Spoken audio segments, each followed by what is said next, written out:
കഷ്ടപ്പെട്ട് പഠിച്ചു, മാസങ്ങളോളം ഗ്രൗണ്ടിൽ കിടന്നു. ഞാനാണെങ്കിൽ എനിക്ക് കുഞ്ഞുണ്ട്, കുഞ്ഞിന് 3.5 വയസ്സായി. അപ്പൊ കുഞ്ഞിന് ഞാൻ ഫിസിക്കൽ പോണ സമയത്തൊക്കെ 2 വയസ്സൊക്കെ ആവുന്നുള്ളൂ. അപ്പം ആ കുഞ്ഞിനെ ഇട്ടിട്ട് വെളുപ്പിനെയൊക്കെ പോവാന്ന് വെച്ച് കഴിഞ്ഞാൽ വലിയ ടാസ്ക് ആയിരുന്നു.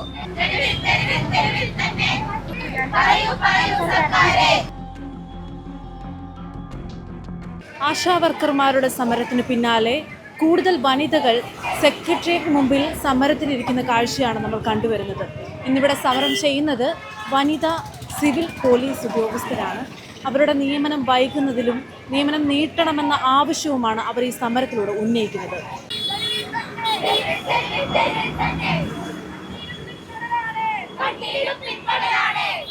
നമ്മുടെ ലിസ്റ്റിന്റെ കാലാവധി അവസാനിക്കാൻ ഇനി ഒരു 15 ഡേയ്സേ ഉള്ളൂ. നമ്മൾ ഇത്രയും നാളെ സർക്കാരിൽ പ്രതീക്ഷ അർപ്പിച്ചിരുന്നതാണ്.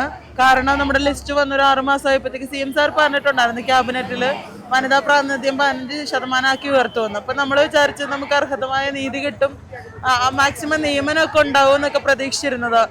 നമ്മുടെ ലിസ്റ്റിന്റെ ഒരു 30% പോലും നിയമനം ആകാതിരുന്നപ്പോഴാണ് നമ്മൾ ഈ ഒരു അവസ്ഥയിൽ ഇവിടെ എത്തേണ്ടി വന്നത്.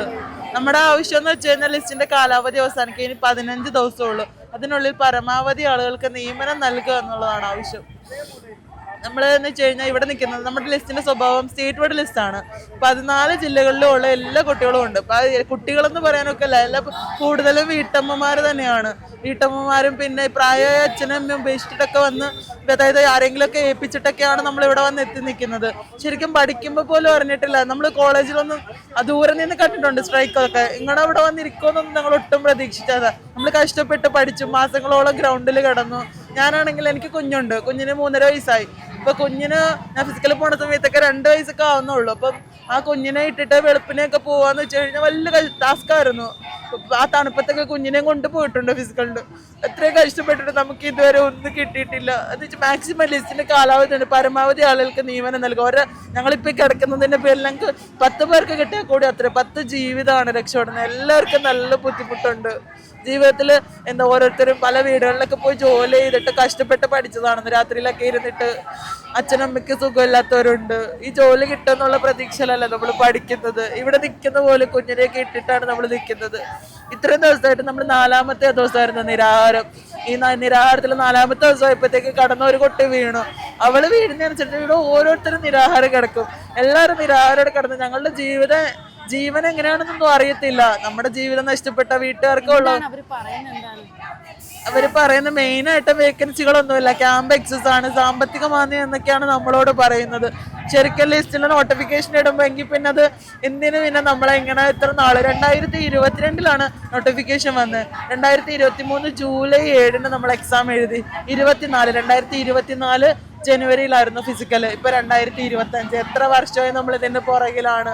നമ്മൾ എല്ലാ PSC കാറ്റഗറികളിലും വരുന്ന എല്ലാ കാറ്റഗറി നമ്പറും വെച്ച് നോക്കിയാൽ ഏറ്റവും കൂടുതൽ നിയമനം ലഭിക്കുന്ന ഒരു പോസ്റ്റാണ് വനിതാ സിവിൽ പോലീസ് ഓഫീസർ.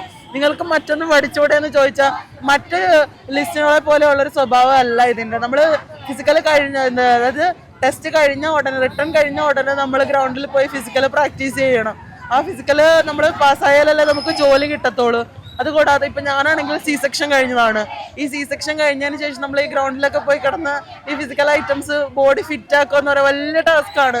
നമ്മൾ ചാടുമ്പോഴൊക്കെ ഈ സ്റ്റിച്ചിൻ്റെ പെയിനൊക്കെ വലിഞ്ഞിട്ട് നല്ല സുഖമായിട്ടുണ്ട്. എന്ന് വെച്ച് കഴിഞ്ഞാൽ നമുക്ക് പറ്റാണ്ടായിട്ടുണ്ട്. എന്നിട്ട് നമ്മൾ ഇതിൽ പിടിച്ചു നിന്ന് നല്ല സ്ട്രോങ് ആയിട്ട് നിന്നെന്ന് വെച്ച് കഴിഞ്ഞാൽ ജോലി വേണം. നമ്മുടെ ആവശ്യം ജോലിയാണ്. ആ ജോലിക്ക് വേണ്ടിയിട്ടാണ് ഞങ്ങൾ ഇതെല്ലാം സഹിച്ച് ഇവിടെ എത്തിയത്. പക്ഷേ നമുക്ക് അങ്ങനെ ഒരു ജോലി എന്ന് പറയുന്നത് നമ്മുടെ ലിസ്റ്റിൻ്റെ 30% മാത്രമേ നിയമനം നടന്നിട്ടുള്ളൂ. ഒരു 50% നിയമനം നടക്കണ്ടേ, അതുപോലും ഉണ്ടായിട്ടില്ല. ഞങ്ങളുടെ റാങ്ക് ലിസ്റ്റിൽ നിന്ന് 60%-ലധികം നിയമനം നടത്തണമെന്നാണ് ഞങ്ങളുടെ ആവശ്യം. ഇതുവരെ ഒരു 30% നിയമനം പോലും നമുക്ക് എടുത്തിട്ടില്ല, ആൾക്കാരെ എടുത്തിട്ടില്ല. സർക്കാർ പറയുന്നത് ഇതുവരെയുള്ള വേക്കൻസി എല്ലാം ഫില്ലാക്കിയിട്ടുണ്ടെന്നാണ്. പക്ഷേ നമ്മൾ RTI വെച്ചപ്പോൾ നമുക്കൊരു 570 WCPO മാത്രം വേക്കൻസി 14 ജില്ലകളിലായിട്ട് നമുക്ക് കിട്ടിയിട്ടുണ്ടായിരുന്നു, വിവരം ലഭിച്ചിട്ടുണ്ടായിരുന്നു. പക്ഷേ സർക്കാരിൻ്റെ ഭാഗത്തു നിന്ന് അങ്ങനെ ഒരു ആ വേക്കൻസികൾ ഫില്ല് ചെയ്യാൻ വേണ്ടിയിട്ടുള്ള ഒരു നടപടി ഇതുവരെ ഉണ്ടായിട്ടില്ല. സ്ഥിര നിയമനം നടത്തണമെന്നായിരുന്നു നിങ്ങളുടെ ആവശ്യം. അതെ അതെ, നീട്ടിക്കൊണ്ടു പോകാതെ എത്ര നാൾ ഈ സമരം തുറന്നുകൊണ്ടേ ഇരിക്കാനാണ്? അതെ, അവരുടെ ഭാഗത്തു നിന്ന് എന്തെങ്കിലും നടപടി ഉണ്ടാകുന്നിടം വരെ ഞങ്ങൾ തുടർന്നുകൊണ്ട് പോകും. എന്ത് സംഭവിച്ചാലും ഞങ്ങൾ പിൻവാങ്ങും.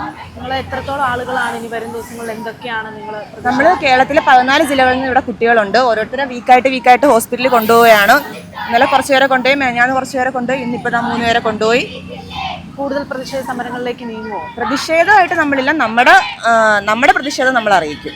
വിയർപ്പ് തുന്നിയിട്ട കുപ്പായം, നല്ല നേരത്തിനായി നേരം കളഞ്ഞവർ. ഞാനീ പറഞ്ഞത് ഇന്ന് ഈ സമരമുഖത്ത് കണ്ട പ്ലക്കാർഡുകളിലെ വാക്കുകളാണ്. എത്രയോ നാളുകളായി അധ്വാനിക്കുന്നവരാണ്, പഠിച്ച് പരീക്ഷ എഴുതിയവരാണ്. ഇവരെ ഇങ്ങനെ സമരത്തിലേക്ക് തള്ളിയിടാൻ എങ്ങനെ തോന്നുന്നു സർക്കാരെ? ഇവരുടെ ആവശ്യങ്ങൾ പരിഗണിച്ചാൽ കാര്യം കഴിയില്ലേ?